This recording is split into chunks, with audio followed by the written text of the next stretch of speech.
पक्की है ना? यहाँ पर कुछ बहुत बड़ा होने वाला है। कहाँ पर? आइए सर।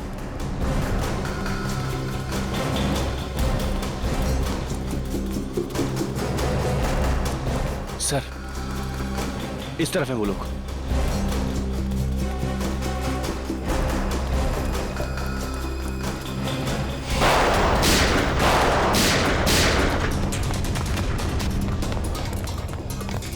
बॉस, आपने जैसा कहा था मैंने सब कुछ वैसा कर दिया। मैंने सीआईडी वालों को आपके हवाले कर दिया।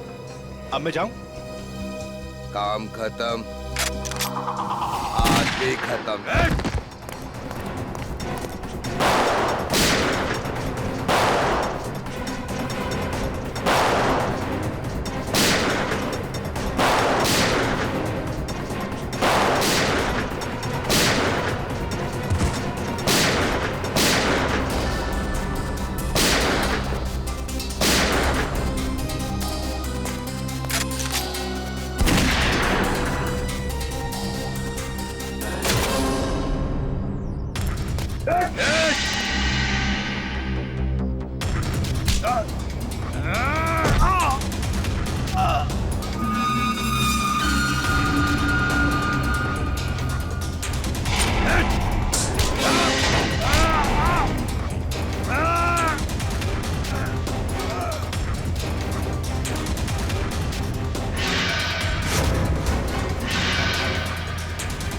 श्रेया नीचे!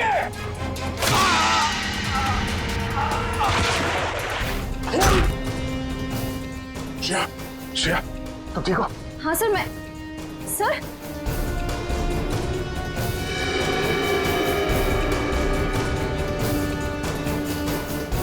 आपको इतना खून निकल रहा है? छोटा सा घाव है, ठीक हो जाएगा। सर मैं फर्स्ट एड किट लेकर आऊं। जरूरत नहीं श्रेया, चलो।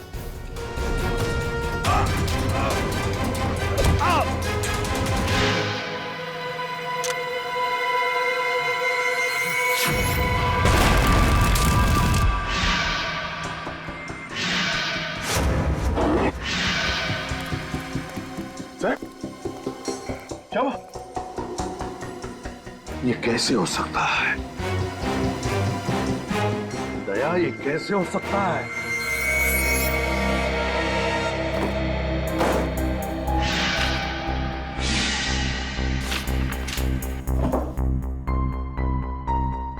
रानी, एसीपी साहब को कौन सी बात परेशान कर रही है?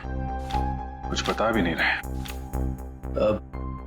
सर, मैं पूछ के देखूं? अरे नहीं नहीं, मूड खराब है, डांट देंगे।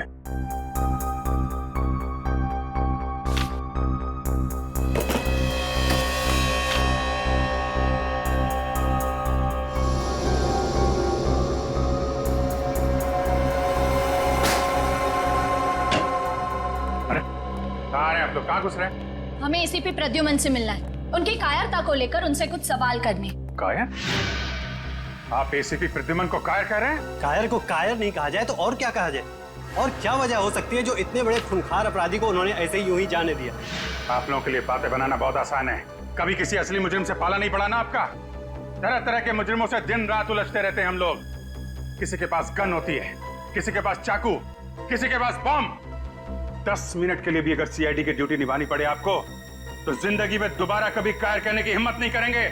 चलिए मान लेते हैं कि एसीपी प्रद्युमन कायर नहीं है, तो क्या वो अपराधी के हाथों बिक चुके हैं?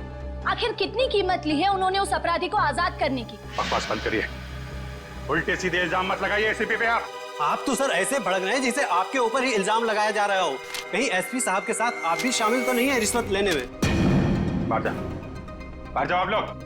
बेफजूल सवालों का जवाब देना मैं जरूरी नहीं समझता। सर, जवाब तो आपको देना होगा, क्योंकि इस देश की जनता को पूरा अधिकार है ये जानने का कि जिस सीआईडी पर वो इतना भरोसा करते हैं, उस सीआईडी को कहीं जंग तो नहीं लग गया। सीआईडी को कभी जंग नहीं लग सकता, समझे आप लोग? इस देश की जनता हर रात निश्चिंत होकर इसलिए सोती है क्योंकि उन्हें पूरा विश्वास है कि जब तक ये सीआईडी है उनकी जान को कोई खतरा नहीं हो सकता। लेकिन आप लोग जो है ना, जनता की आड़ लेकर अंधेरे में तीर चलाते हैं। अंधेरे में जाइए आप लोग, प्लीज जाइए।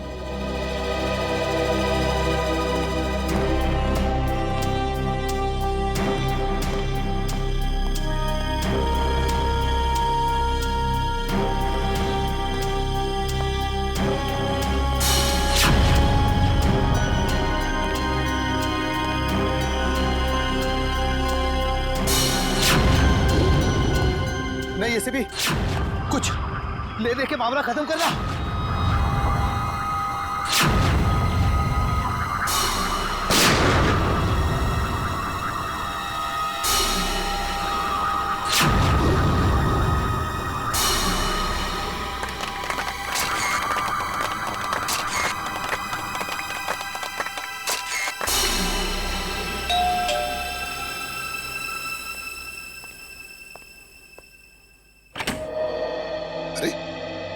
दया, अभिजीत, तुम दोनों इस वक्त?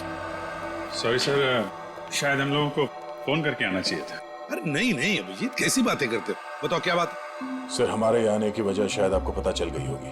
आज हुई मुठभेड़ के बाद आपके चेहरे पे एक अजीब सी परेशानी देखी थी सर, एक अजीब सा सवाल, जैसे कोई पहेली हो जो आपको बहुत परेशान कर रही। तुम दोनों को रतन याद है? रतन जकोटा। रतन जकोटा? वो मुजरिम जिसे आपने मारा था 5-6 साल पहले? हाँ अभिजीत, वही रतन जकोटा। आज जिसके साथ मुठभेड़ हुई वो उसी के साथ हुई, उस रतन जकोटा के साथ। मरे हुए आदमी के साथ मुठभेड़? ये कैसे हो सकता है सर? वही तो समझ में नहीं आ रहा है दया, वही तो समझ में नहीं आ रहा है कि ये रतन जिंदा कैसे हो गया। ये देखो, पेपर्स में भी उसके लाश की फोटो तक छप के आई है, फिर भी ये जिंदा कैसे? सर कहीं ऐसा तो नहीं कि ये रतन का कोई साथी हो जिसने प्लास्टिक सर्जरी करवा के रतन जैसी शक्ल बनवा ली और अब आपसे बदला ले रहा है? इस रतन के गैंग की पूरी कुंडली निकालो, पूरी कुंडली निकालो। पूरी साजिश है, साजिश, हमें गुमराह करने की साजिश। जब हम रतन गैंग के साथ उलझे हुए थे उसी वक्त भांडुप में भी बॉम्ब ब्लास्ट हुआ। और सर, वो खबरी रिंकू, वो भी मिला हुआ था उनके साथ। हाँ फ्रेडी, वो रिंकू भी मिला हुआ था, लेकिन ये सारा काम इस रतन गैंग का ही है, क्योंकि पहले भी आतंक फैलाने के लिए उन्होंने यही तरीका इस्तेमाल किया था। क्या पता चला रतन के बारे में? सर, इस रतन का एक पार्टनर हुआ करता था जिसका नाम है तेजा, जो पिछले 5 साल से जेल में है सर। तेजा? कौन सी जेल में?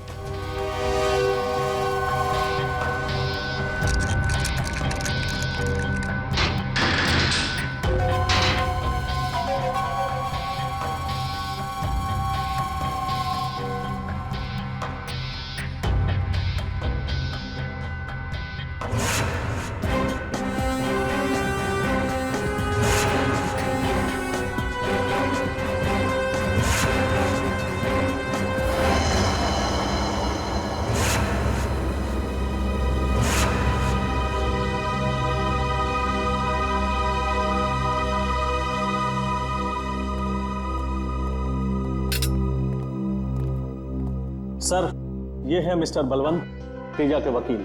मिस्टर बलवंत, ये है एसीपी प्रद्युमन। अरे भाई, इन्हें कौन नहीं जानता। खैर, अब मैं चलता हूँ, मेरी एक जरूरी मीटिंग है।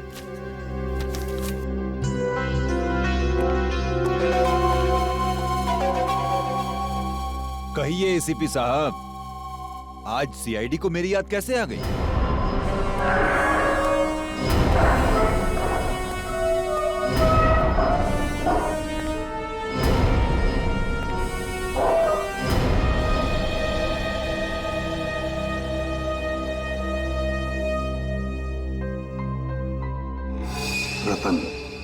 रतन मेरा पार्टनर था, मैं उसे कैसे भूल सकता हूं?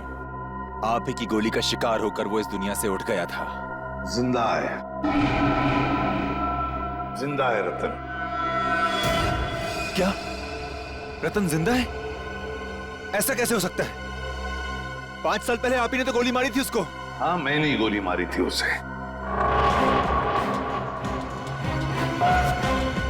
लेकिन कल ही देखा मैंने उसे। कैसे हो सकता है ऐसा? किसी मरे हुए आदमी को आप कैसे देख सकते हो सर? जरूर आपने उसकी आत्मा देखी होगी।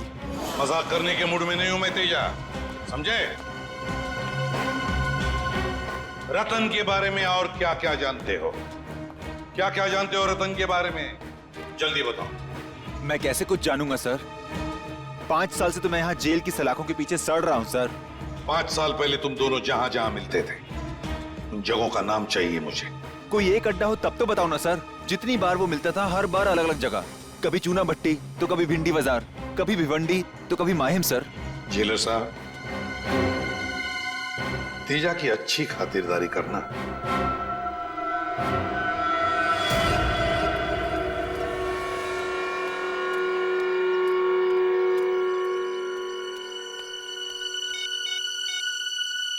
आज सीआईडी आई थी तेजा से मिलने।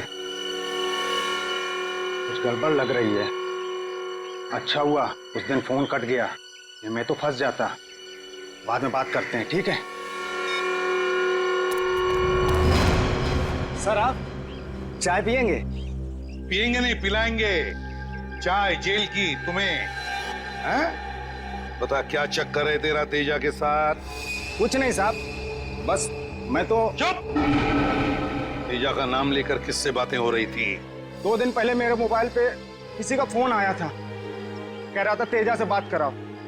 जब तक मैं तेजा के पास पहुंचता फोन कट गया था और फिर दोबारा फोन नहीं आया। नंबर बता, कहां से फोन आया था?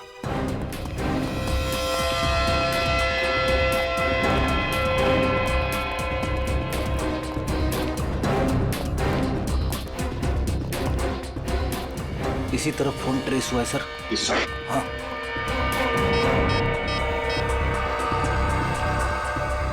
अभिजीत, जिस आदमी ने चाय वाले को फोन किया था उसका फोन गोदाम नंबर 22 पर ट्रेस हुआ है।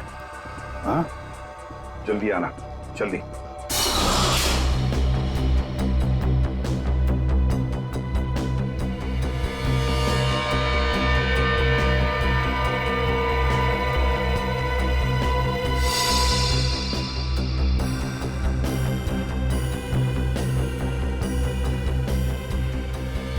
सारी तैयारियां पूरी हो चुकी है भाई। हम इस बार वो कारनामा करेंगे कि सारा देश थर्रा उठेगा और लोगों के रोंगटे खड़े हो जाएंगे। शाबाश पप्पू। 2 दिन बाद अखबार में बस एक ही हेडलाइन होनी चाहिए कि सारा शहर बॉम्ब के धमाके से थर्रा उठा। फ्रेडी, यहाँ पर बॉम्ब ब्लास्ट होने की प्लानिंग चल रही है।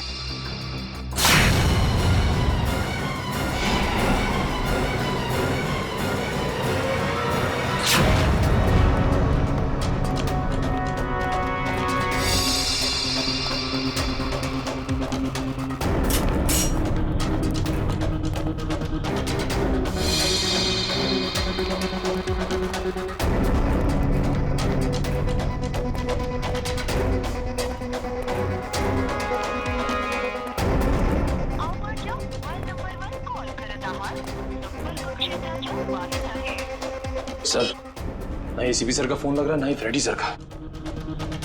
इन गुंडों के साथ दोनों की मुठभेड़ तो नहीं हो गई?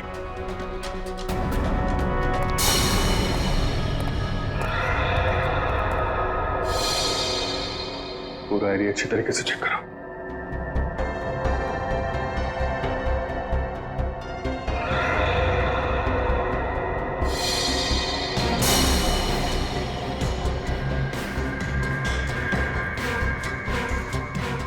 फ्रेडी? फ्रेडी? फ्रेडी? फ्रेडी उठो! फ्रेडी! फ्रेडी! एसीपी साहब मिले? नहीं सर। लगता है दोनों पे हमला किया गया है। गुंडे एसीपी साहब को ले गए और फ्रेडी को मार गए। हमें जल्दी इसको हॉस्पिटल लेके जाना होगा।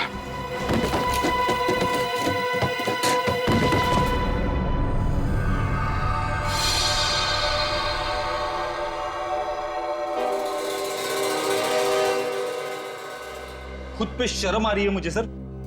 मैं एसीपी सर के साथ था, फिर भी उनकी रक्षा नहीं कर पाया। पता नहीं वो गुंडे उन्हें कहां ले गए होंगे। खुद को दोष देने का क्या फायदा फ्रेडी? अच्छा जरा याद करो, बेहोश होने से पहले तुमने गुंडों की कोई बातचीत सुनी थी? किसी जगह का नाम लिया हो उन्होंने जहां वो एसीपी सर को ले जा सकते? नहीं सर।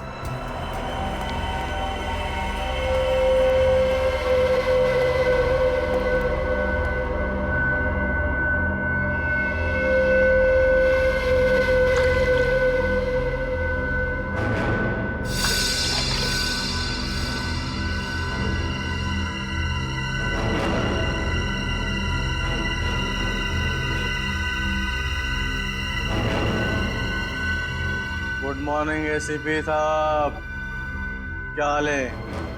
नींद तो अच्छी आई? अरे पप्पू जा एसीपी साहब के लिए पैटी लेके आ।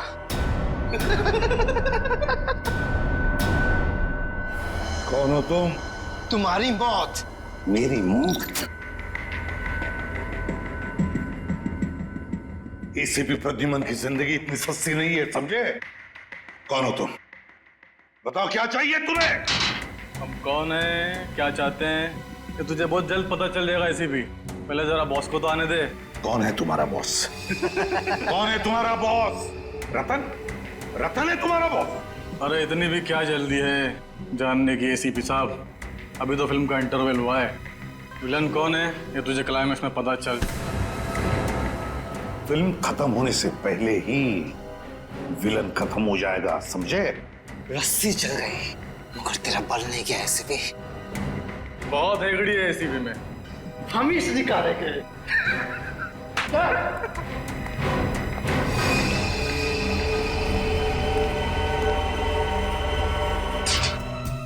एसीपी सर का फोन लगातार बंद आ रहा है। उनकी जान को खतरा है, न जाने किस हाल में होंगे वो।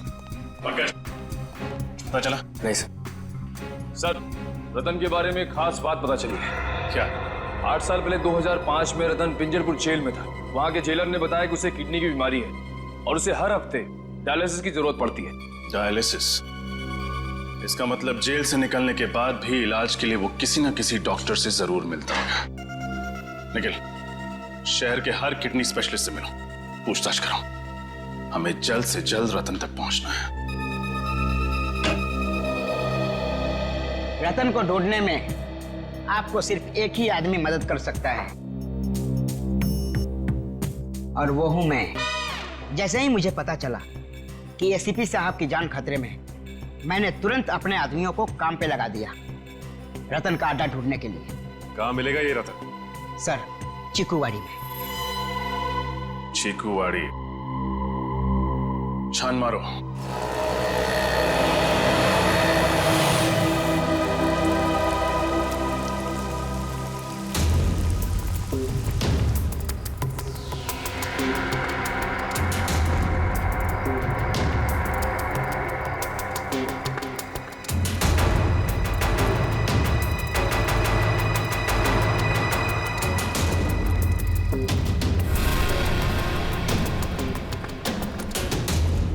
सर, ये अड्डा तो काफी बड़ा है।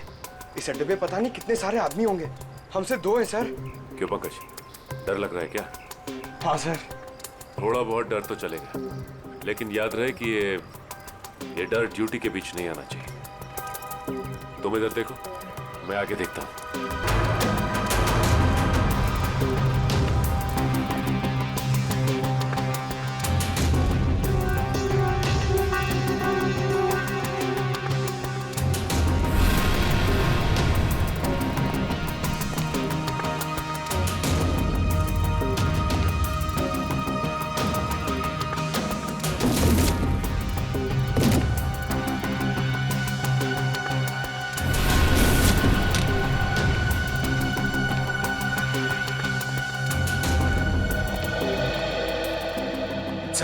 और कोई नहीं है। इसे कहते हैं खोदा पार निकला ढेचू। उसकी इंफॉर्मेशन गलत थी सर। नहीं पंकज, उसकी इंफॉर्मेशन गलत नहीं थी।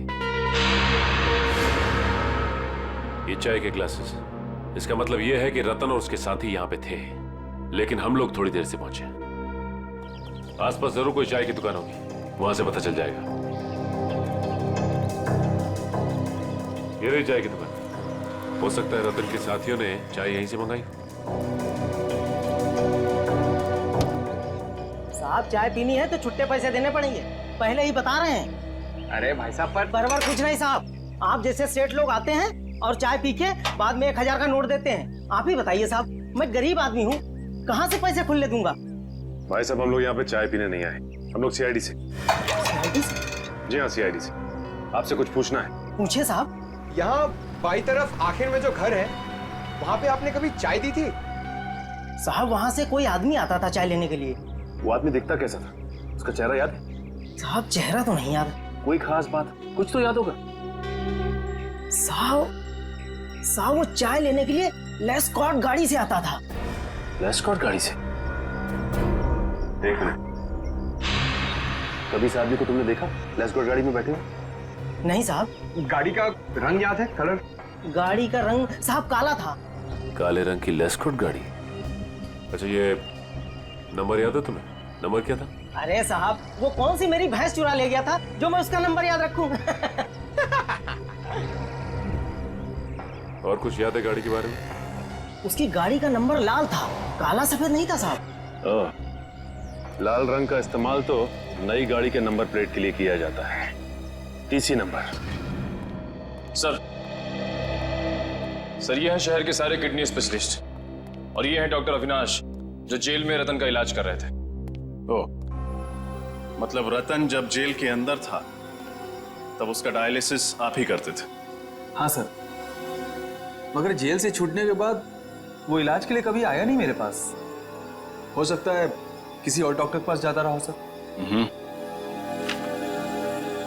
ये रतन है, आप में से किसी के पास तो आता ही होगा। आपके पास? नहीं सर, मेरे पास नहीं आया था।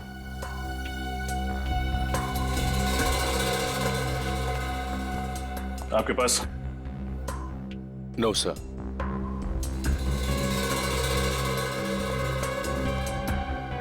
डॉक्टर देवेंद्र, फोटो देखते ही आपका चेहरा सफेद पड़ गया। आपके पास आता था? नहीं तो। डॉक्टर साहब, आपको डरने की जरूरत नहीं, जो कुछ भी है खुल के बताइए। ये बहुत खतरनाक आदमी है सर। अगर इसको पता चलेगा कि मैंने सीआईडी के सामने अपनी जुबान खोल दी है तो मुझे जान से मार देगा। देखिए, आप घबराइए मत, आपको डरने की जरूरत नहीं है। आपकी सुरक्षा की जिम्मेदारी हमारी है। आप सिर्फ ये बताइए कि ये आदमी कब आया था आपके पास? ये नहीं आया था, मैं गया था इसके पास। एक दिन अचानक मेरे घर पे कुछ गुंडे आए और मुझे जबरदस्ती उठा के ले गए इसके चेकअप के लिए। कहाँ ले गए थे वो आपको? पता नहीं सर, उन लोगों ने मेरी आंखों में पट्टी बांध दी थी। बड़ी अजीब सी जगह थी। कुछ तो याद होगा आपको, कैसी थी वो जगह? या फिर कुछ भी अजीब लगा हो आपको, या कोई आवाज? हाँ सर, मुझे उस जगह पे एरोप्लेन के उड़ने की आवाज आ रही थी हर 5 मिनट बाद। एरोप्लेन की आवाज? मतलब वो जगह एयरपोर्ट के आसपास है। पूरा एरिया छान मारेंगे। और उस चाय वाले ने बताया था ना, काली लेस्कॉट गाड़ी के बारे में, जिसका नंबर प्लेट लाल रंग का है। ऐसी गाड़ी कौन चलाता है ये आरटीओ से पता चल जाएगा।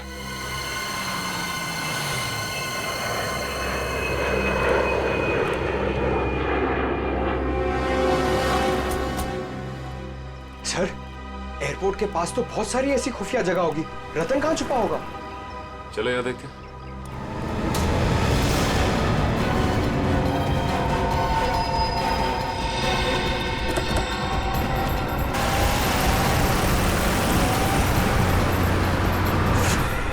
बाद में। Excuse me. जी कहिए। पिछले महीने में कितनी लेस्कॉट गाड़ियां खरीदी गई है, इसके बारे में जानकारी चाहिए। ये आरटीओ ऑफिस है भाई साहब, ऐसे ही किसी को भी इंफॉर्मेशन नहीं दे सकते। कोई भी मुंह उठाकर चलाए और हम उसे इंफॉर्मेशन दे दें। सीआईडी, आप लोग सीआईडी से हैं? आप लोग बैठिए ना। सुनो, लस्सी बुलाओ। लस्सी छाछ मत दीजिए, सवाल के जवाब दीजिए। जी 1 मिनट।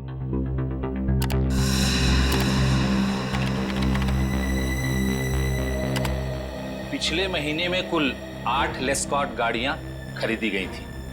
8? उनमें से काली रंग की कितनी थी? कुल 5 गाड़ियां थी मैडम। 5 काली लेस्कॉट गाड़ियां। ये पांचों गाड़ियां किस किस ने खरीदी हैं?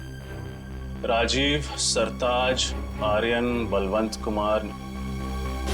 बलवंत कुमार तो तेजा का लॉयर है ना, उसका केस लड़ रहा है। हाँ सर। इस बलवंत कुमार का एड्रेस क्या है?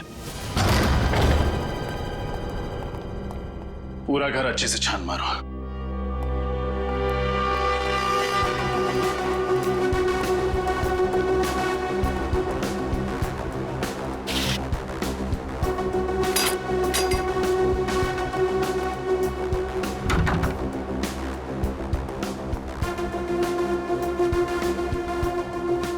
सर बलवंत घर पे नहीं। अलमारी में उसके कपड़े भी नहीं है। मतलब बोरिया बिस्तरा बांध कर रफू चक्कर हो गया है बलवंत। एयरपोर्ट, रेलवे स्टेशन, सभी चेकनाकों पर खबर कर दो। बलवंत बचकर भागना नहीं चाहिए।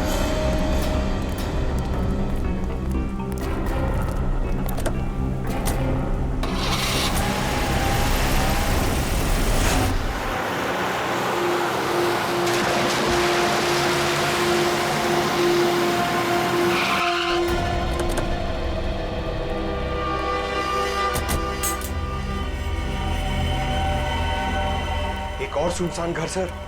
हाँ, शायद रतन की तलाश यहाँ पे पूरी हो जाए।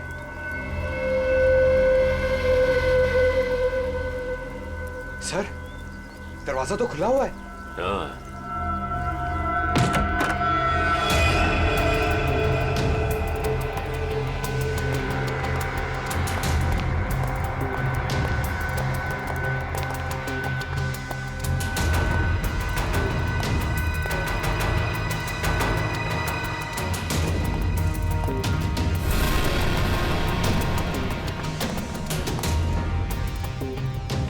सर पूरा घर खाली है। इस रतन को ढूंढते ढूंढते सैर सपाटा हो गया सर। हमेशा हमसे एक कदम आगे रहता है। जब भी कोई इस अड्डे पे पहुंचो भागकर निकल जाता है। हाँ पंकज, अब तक तो ये एक कदम आगे रहा है, लेकिन ज्यादा देर तक हमसे नहीं बच सकता। सर गाड़ी की आवाज सुनी आपने? हाँ।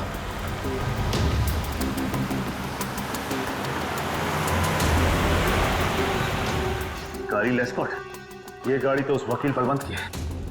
जरूर ये बलवंत रतन के बारे में जानता होगा। Hello Abhijit sir. शेर दहाड़ा तो नहीं ना? सीआईडी का शेर है, बहुत जोर जोर से दहाड़ा, मगर अब शांत बैठा है बेचारा। Very good. जब तक हमारा प्लान कामयाब नहीं हो जाता, इस शेर को ऐसी शांत बैठे रहने दो। एसीपी की शांति और हमारे बम का धमाका, क्या मस्त कॉम्बिनेशन है ना? बॉस बम लगा दिया ना? हाँ, बस अब ब्लास्ट होने की देरी है। बम! लोग तो मरेंगे ही मरेंगे, देश की उम्मीद भी मर जाएगी।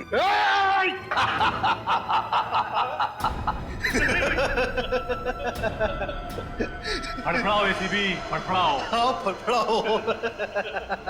ये सीआईडी का सबसे खतरनाक खिलाड़ी है, इस पे नजर रखना।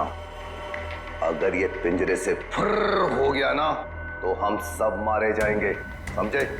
नजर रखना इस पर, नजर।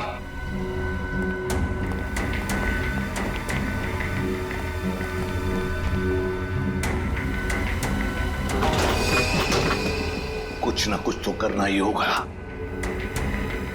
किसी भी हालत में मुझे यहां से बाहर निकलना ही चाहिए, वरना तबाही मच जाएगी।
अब वो काली लेस्कॉट किस तरफ मुड़ी?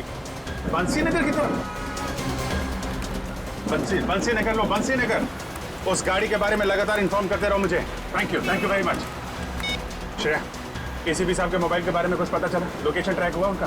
नहीं सर, उनका फोन लगातार बंद आ रहा है। जैसे ही ऑन होगा मोबाइल कंपनी हमें तुरंत इन्फॉर्म कर देगी। सर मुझे एसीपी साहब की बहुत चिंता हो रही है सर कहीं रतन उनके साथ कुछ कर ना दे सर। एसीपी प्रद्युमन है वो, एसीपी प्रद्युमन, सीआईडी का बब्बर शेर है वो।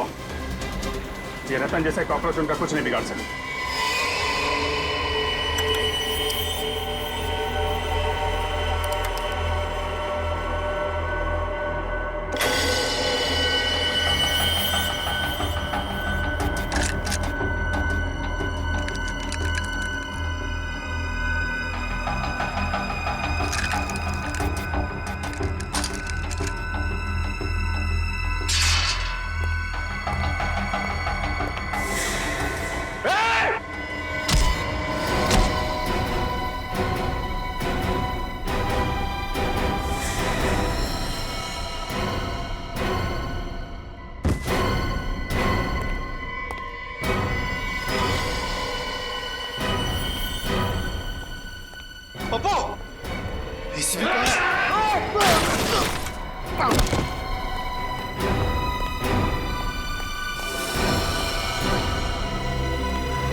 क्या बात है, क्या हुआ? देखो मैं सीआईडी से हूँ, क्या आपके पास मोबाइल फोन है? जरा प्लीज मुझे दे सकते हो? मुझे जरूरी फोन करना। Thank you.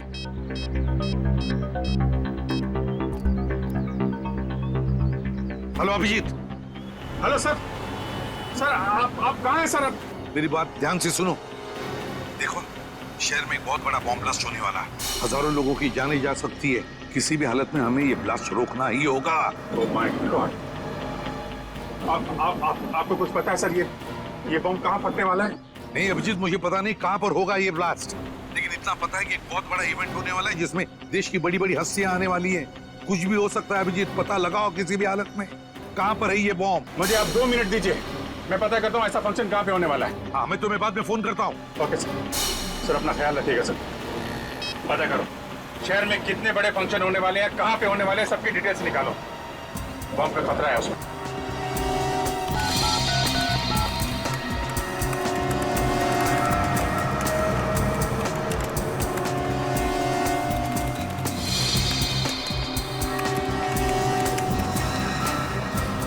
ठीक है सर, अंधेरी में एक फंक्शन है जो आर्मी ऑफिसर्स की शान में रखा गया है। सर दूसरा फंक्शन जूम में है, वहाँ पे मेडिकल कॉन्फ्रेंस है सर। देश विदेश के बड़े बड़े न्यूरोलॉजिस्ट अपना रिसर्च शेयर करने के लिए आए हैं। जूम में? सर एक फंक्शन तो बड़ा ही हाई प्रोफाइल अवार्ड फंक्शन है सर। कौन सा? इस फंक्शन में देश को तरक्की की राह पे ले जाने वाले लोगों को सम्मानित किया जाएगा। बड़ी बड़ी हस्तियां आएगी वहाँ पे, इंडस्ट्रियलिस्ट, बिजनेसमैन, पॉलिटिशियंस, खिलाड़ी, फिल्म स्टार्स वगैरह। यही फंक्शन है फ्रेडी, यही फंक्शन है। कहाँ पे होने वाला है? इंडस्ट्रियलिस्ट, बिजनेसमैन, पॉलिटिशियंस, खिलाड़ी, फिल्म स्टार्स वगैरह। यही फंक्शन है फ्रेडी, यही फंक्शन है। कहाँ पे होने वाला है? इसी कला केंद्र। ठीक है तुम जल्दी से जल्दी वहाँ पहुँच जाओ, मैं भी वहीं पे मिलता हूँ तुम्हें। केपी कला केंद्र लेना जल्दी, केपी कला केंद्र।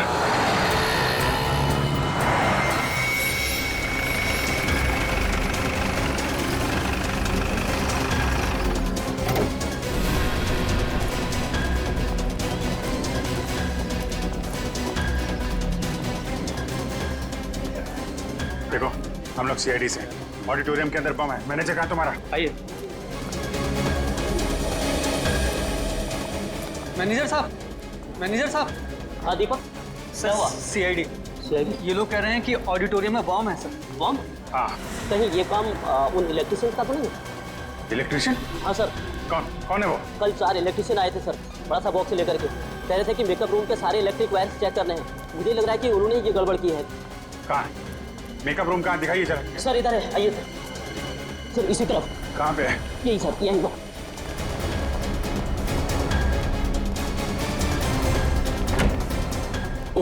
यही वाला।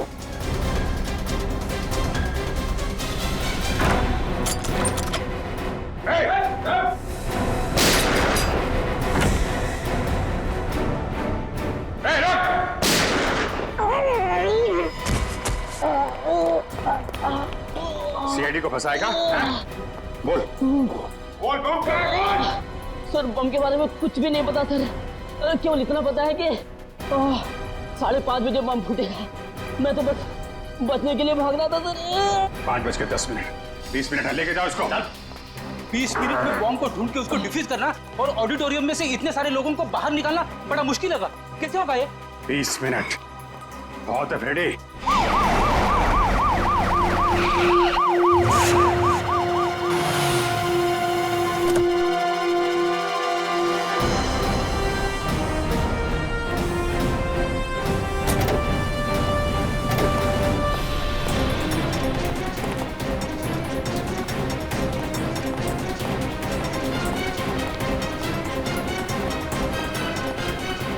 बिल्डिंग का चप्पा चप्पा छान मारो, लोगों को ऑडिटोरियम में से बाहर निकालो, पीछे वाले दरवाजे से। अभिजीत चलो जल्दी।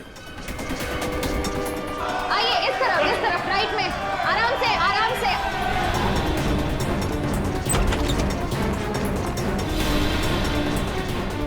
जल्दी से भागो यहाँ से, यहाँ पे बॉम्ब है। उधर देखो, उधर। आइए प्लीज।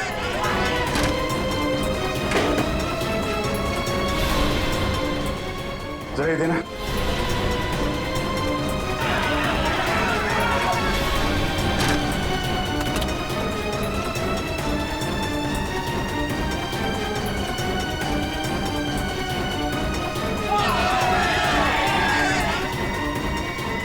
भाई, सब काम प्लान के मुताबिक चल रहा है।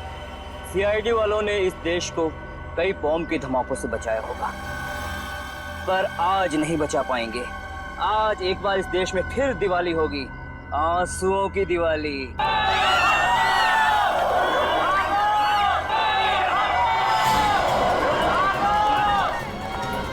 ये क्या? ये लोग बाहर आ रहे हैं।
सर सिर्फ 7 मिनट बचे।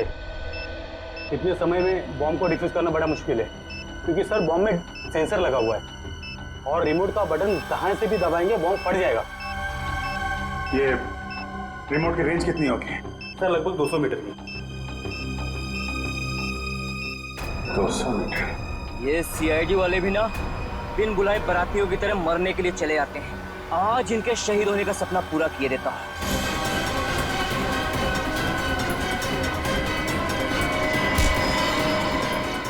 इस देश की नींव इतनी कमजोर नहीं कि तेरे जैसे हल्के हवा के झोंके उसे हिला सकें। बहुत फिक्र है तुझे इस देश की और इस देश में रहने वाले नागरिकों की। भले चाहे रिमोट छीन ले, अब 5:30 बजने में सिर्फ 3 मिनट रहेंगे, 3 मिनट, और दुनिया का कोई भी बॉम्ब स्क्वाड इस बॉम्ब को डिफ्यूज नहीं कर सकता।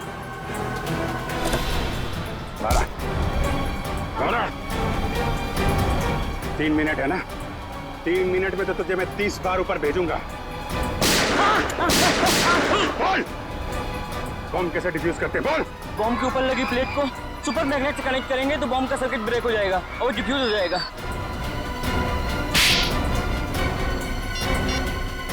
हेलो एसीपी साहब,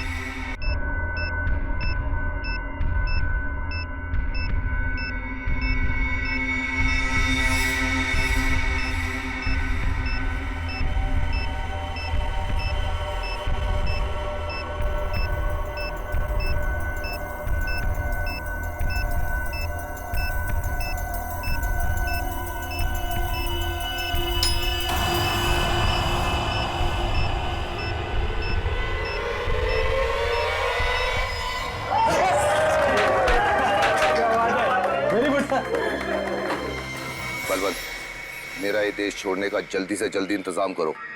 अभी तक तो बॉम्ब ब्लास्ट भी हो गया होगा। इस देश में 1 मिनट भी रहना मेरे लिए खतरे से खाली नहीं है। उसकी फिक्र तुम मत करो। ये रहा तुम्हारा बोर्डिंग पास और ये पासपोर्ट। अगले 3 घंटे में तुम्हारी फ्लाइट है जो तुम्हें यहाँ सीधा जिनेवा पहुंचाएगी। उसके बाद इस देश का कानून तुम तक कभी नहीं पहुंच पाएगा।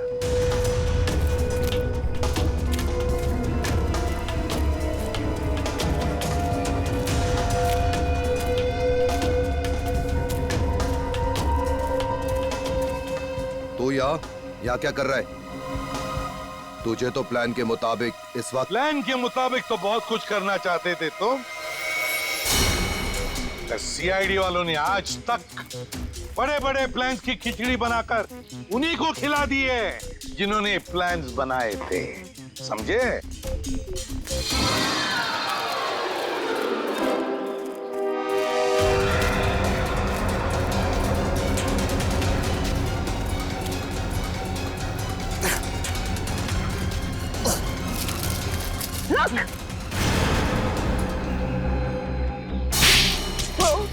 कहाँ जा रहे हो बलवंत बाबू?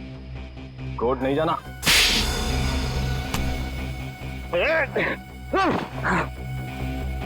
कहाँ भाग रहे हो? हाँ? तुझसे तो हमें पिछले 5 साल का हिसाब लेना है। 5 साल पहले जिसको आपने गोली मारी थी वो मैं नहीं, मेरा भाई था। क्या? तुम्हारा भाई था? हाँ, मेरा जुड़वा भाई। कानून को ये नहीं पता था कि कोई मेरा जुड़वा भाई है, और आप लोगों को लगा रतन मर चुका है। और तुमने सोचा क्यों ना इस बात का फायदा उठाया जाए। तुम कई साल तक अंडरग्राउंड रहे और प्लान बनाने लगे। देश में आतंक मचाने का प्लान? हाँ, मैं चाहता था पहले बॉम्ब के जरिए हजारों बेगुनाहों को मारता और फिर एसीपी प्रद्युम्न को तड़पा तड़पा के मारता ताकि मेरे भाई की आत्मा को शांति मिल सके। मगर तुम जैसे मच्छर सच्चाई के रास्ते पर चलने वालों का बाल तक बाका नहीं कर सकते, समझे? फांसी के फंदे पर लटकने की तैयारी करो। अपने भाई से नहीं मिलोगे, हाँ?